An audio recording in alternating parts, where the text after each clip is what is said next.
everyone. We've got the RIES Brothers here at Bayville Fest. How are you guys feeling? Good. Feeling fantastic. Good. I saw you guys perform. You're amazing. Thank you. So let's go between the two of you, your names and which instruments you play. So I'm Charlie. I play drums, key bass, and I sing. I'm Kevin. I play guitar and ukulele. Yeah, amazing. So what first drew you guys to music? When did you start playing? So we were always we grew up playing baseball actually, and Really? yeah. So and then our dad played guitar and piano in the house, and we like over time was like noticed that after school we'd come home and we'd less and less we'd pick up the bat and glove, more and more we'd pick up the drumsticks or the guitar, and it's I think for me it was the Beatles first, and then the Doors. That's the reason I play key bass. Is Ray Manzarek from the Doors played all their bass lines on a keyboard, while I played regular keys. They didn't have a bass player, so I was drawn to that early on. And I'm like, we started playing. We couldn't find a bassist our age that like shared our same passion. We started early, like we were in middle school. Wow. And so we couldn't find a kid our age who could to join the band. So I'm like, I'll play the key bass and hold it down. And then I thought it was gonna be temporary until we found someone to join, and then just stuck. Wow. Yeah. But yeah, so it's a shout out to my dad and classic rock and him introducing us to those records early on. Cool. Awesome. And I have to ask about your performance a little bit, because you say you play all these instruments, but you play them simultaneously, and I also want to ask about something you did on stage as well. How did you figure out how to play drums and key bass and sing simultaneously? Yeah, it took a while, and it came out of that necessity of just needing to fill that bass sound, and I'm like, you know what, I'm just gonna try this, and had to convince my parents to get me a little keyboard, and I'm like, they're like, what, you want to do what? I'm like, no, look, I can do it, like so once again, shout out to our parents for being so supportive, and getting me a little keyboard that I could practice on. Took me months and months before I was able to do it in front of anybody. And then our local venue, Indian Rocks Beach, Florida, local seafood restaurant, gave us our first paying gig, and we played there for like 2 years as the house band through school, just to learn how to work with an audience and to learn how to learn our craft really, and yeah, basically that taught me how to get all three tight together. And basically, I had to get it muscle memory at the point where I can just focus on singing and not forgetting the lyrics. I'm like, let's get the drums and keys down, and I can just focus on doing this part, basically. Yeah. Wow, amazing. And you were on stage, and you were playing guitar with a Tito's bottle? Yes, that's right. How did you even come up with that? So I think so it's a common thing in blues just to use a slide. It's what they call a slide. It's like a little kind of silver tube thing that kind of brushes against the strings and makes that sound. Uh-huh. And I'm like, I picked up a liquor bottle one time. I'm like, it's kind of a perfect slide. So I kept doing it one night, and it kind of became a thing every show now. I use a liquor bottle to do it. So yeah, I mean, watching you both up there is so unique. Appreciate it. It's a lot easier than it looks, I can tell you that. Yeah. That's as a duo, we try to do as much as we can to keep the show interesting. Because when you have a 6-piece up there, there's a lot going on, but it's just 2-piece. Our goal is to make sure no one gets bored at the crowd. We want to keep the things coming, like ukulele, bottle, let's just keep it interesting, Yeah. I think as soon as the both of you were on stage, no one could take their eyes off you. Oh, I appreciate that. I mean, everything. That's our goal, so thank you. How would you guys describe the style of your music? I'd say we're a rock and roll band with blues and jam and reggae influence, and we've kind of been embraced by the reggae rock scene, which is really exploding right now, and it's very cool to be a part of that. I was a big fan of classic rock and blues music, and Kevin was a big reggae fan. And we kind of combine these two inspirations, kind of to make our sound. So we're a little bit of a melting pot, but like a lot of bands we love are that same way. It's like you can't always categorize certain bands. Like some of our favorites, like 311, Slightly Stupid, they're different. They have the reggae influence, but they have the rock influence, and they have the jam influence. So it's like, we take from a lot of different genres and bands to combine to make this style. Cool. What's your favorite part about being a musician? Both of you. For me, I'd say just like getting to travel the country, see a new place every day, and then being able to share the gift of music with people. And a lot of our show is connecting with fans, connecting with the people in the audience. That's like what we love to do. Right, So, right. I mean, for me, like I'll bring the same energy every night, no matter if there's one person there or 2,000. But it helps so much when the crowd is like super loud and super into it. It's just so fun. It makes you kind of want to get back to them too. Right. Yeah, for me, it's working hard and really building something from the ground up, grassroots, building this space. Like we started I was freshman in high school, he was in middle school. We were playing, seafood restaurants in Florida, and then now we're on our second ever headline tour, and we sold out Charlotte the other night, and like we're, it's just like it's a trip, It's like it's what we always wanted to do, and like we still have like it's like all in steps, right? We still have places we want to go, right? But we can look back and be thankful how far we have come. Yeah. But say, hey, now let's keep working hard and we get to where we even want to go.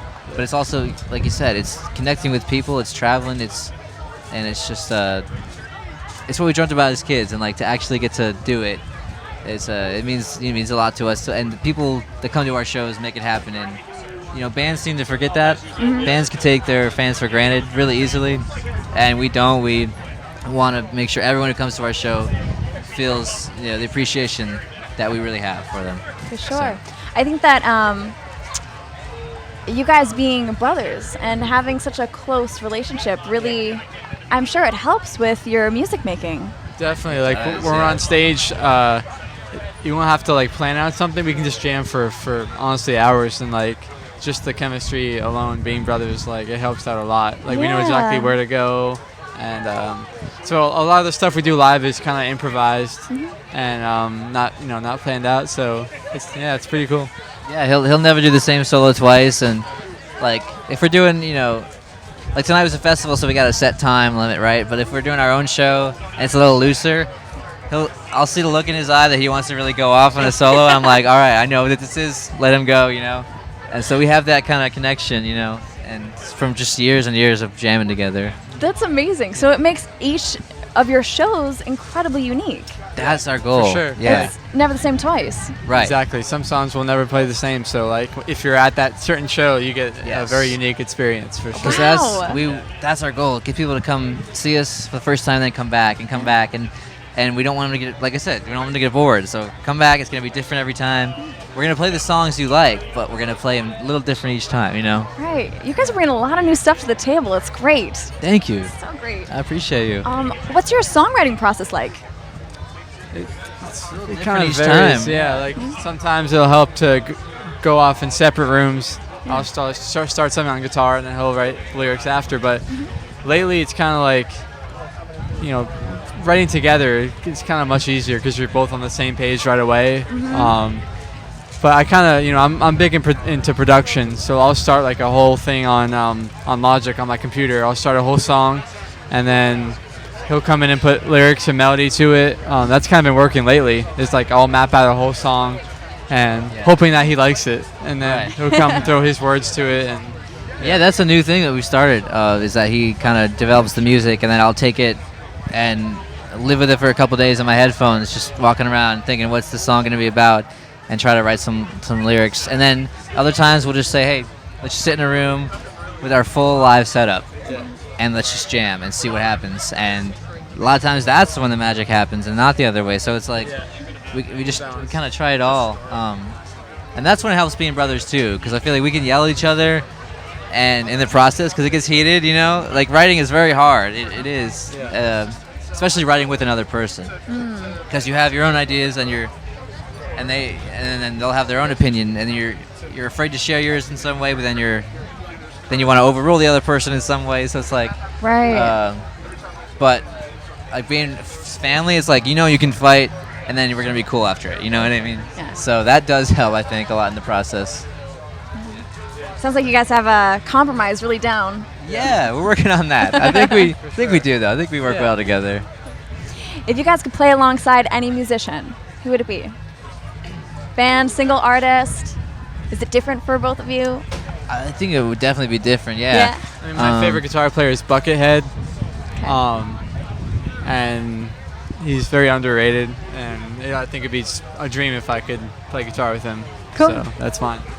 Very I cool. would love to get into a studio and have Dan from the Black Keys produce us. That is Okay.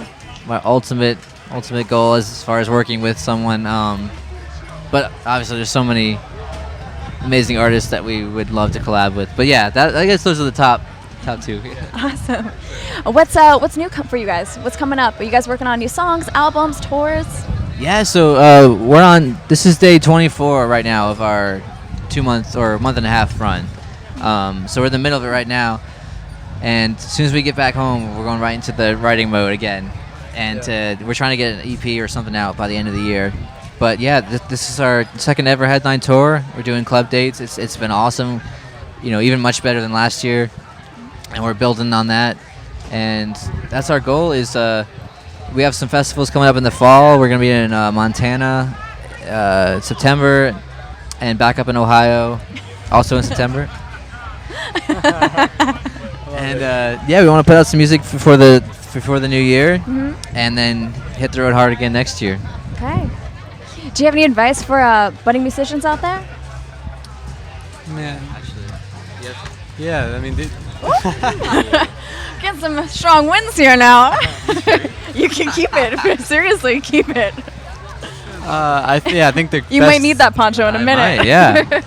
I think the best advice is like, just it sounds cheesy, but just not give up. I mean, keep playing as many shows as you can every year, no matter how small they are, because anytime you get to play live in front of people is a chance to get better and to practice.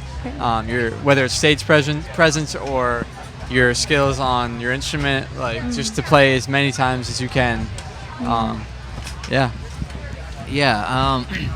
I would say a huge thing is be easy to work with. Be someone that people want to work with. That's a big part of it.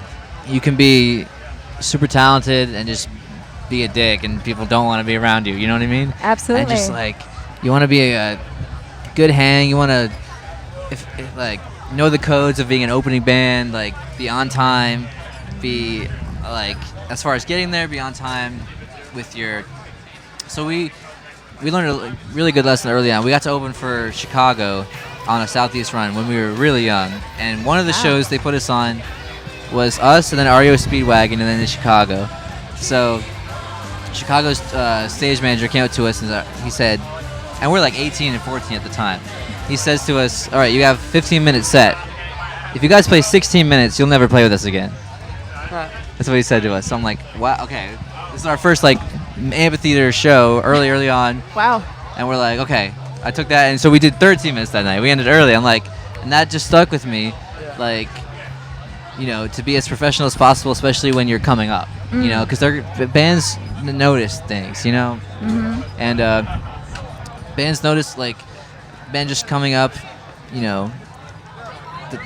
years later they'll hear your name and be like, you know what, they were rude to us one night. I don't want them on the show or something. So it's right. Everybody's paying attention to what so it's just be easy to work with, be someone people want to hang out with is a huge thing in this industry. I'd